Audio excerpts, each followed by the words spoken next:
Whose idea was it for you to join 90 Day Fiancé or for you to apply to be on the show?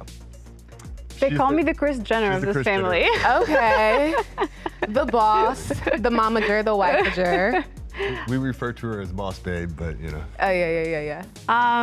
You know, I see stories. I saw a story in us, and I pitched the story to the network, and they loved it. And honestly, I can't think of a better place than 90 Day Fiancé to tell such, you know, controversial story, because there's so much diversity and inclusion throughout the years on the show, and it seemed like if any place would talk about a throuple, it would be 90 Day Fiancé. And you're the first throuple. How does it feel now being known as the throuple on 90 Day Fiancé? Do you like that as a part of your brand, or? A little surreal.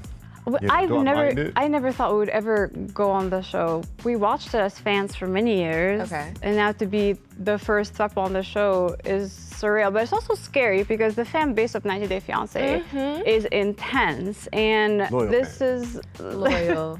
this is not typical. It's controversial, and people are going to have a lot of opinions and throw, you know, people that are married, kids into it, a girlfriend in Mexico, all that stuff. So yeah, I'm expecting a lot of controversy. Well, speaking of the fans, a lot of fans remembered you from Netflix's How to Get Rich.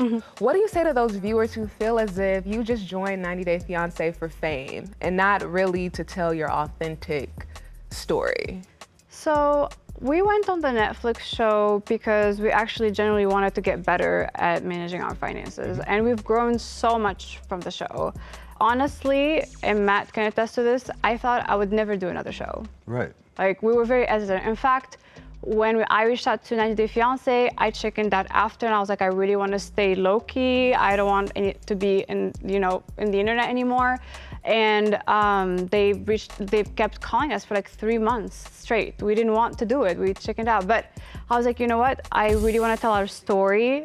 This time is different. It's not like we're going to learn something, but it's more shedding light to this type of lifestyle. There are women out there in the world watching who are married and have kids and are bisexual and been hiding it for like all the years from their husbands. I think there is hope, or there is a different version of life that you can live, and I want to inspire that. I want to inspire people to not think that their life is over because they're married and have kids. We have a girlfriend. Her name is Ani, and she lives in Mexico. We're a throuple. A throuple is a 3-people relationship. You're dating that person, so you're emotionally involved, physically involved, mentally involved. Some viewers feel as if your storyline is more about shock value than genuine love. And you even have some who feel as if you're ruining the show because they come for couples that are in genuine relationships and not looking for fame. What do you say to those viewers? I mean, they're gonna have to just stick around. You keep saying looking for fame. I think everybody that goes on like 90 Day Fiancé or any show has some type of motive. We're controversial. So what's your motive? For me, one, I wanted the exposure to our story and our type of story. Let's start with that. I mean, we didn't apply for another show or anything like that. There's a cause behind this. And of course, everybody has their own like business side of things. Like they want a platform to be able to like maybe like advocate for certain things they believe in, advocate for certain businesses. Like I would be a hypocrite if I'm saying that's not the case, but that is the case with every single person on 90 Day Fiancé or any other reality TV show. I'm just always been transparent. Yeah, I appreciate that. Yeah.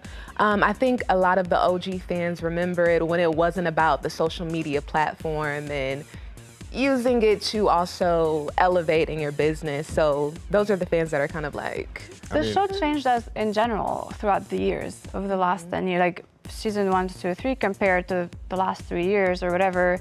For sure. It evolved. It has more that controversial, shocking fact from, you know, obviously our presentation of transgenders, representation of like, you know, people on the spectrum, representation of, you know, people who are, you know, in wheelchair. And to me, I learned there are different type of relationships that I haven't thought about, certain struggles that I need to be, more considerate about in people's relationships. There's all questions in our head, like, but we're too shy to ask, or Google doesn't give enough of those details. So I appreciate it, and I think people have a lot of questions about throuples, polyamorous relationships, and we hope to answer those questions.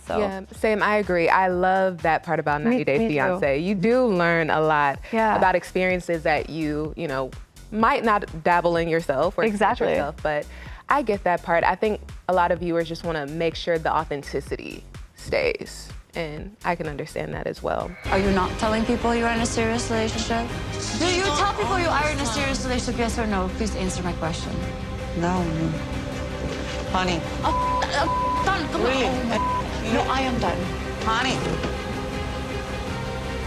You can't turn a housewife. That's what's going on. If you can just tease what we have in store when it comes to your storyline on 90 Day. It's gonna be so crazy. And I know they say that on every season of 90 Day, and I've watched a lot of seasons of 90 Day. This one's been insane. Like, us just filming it, we've discovered so much. It was an emotional roller coaster.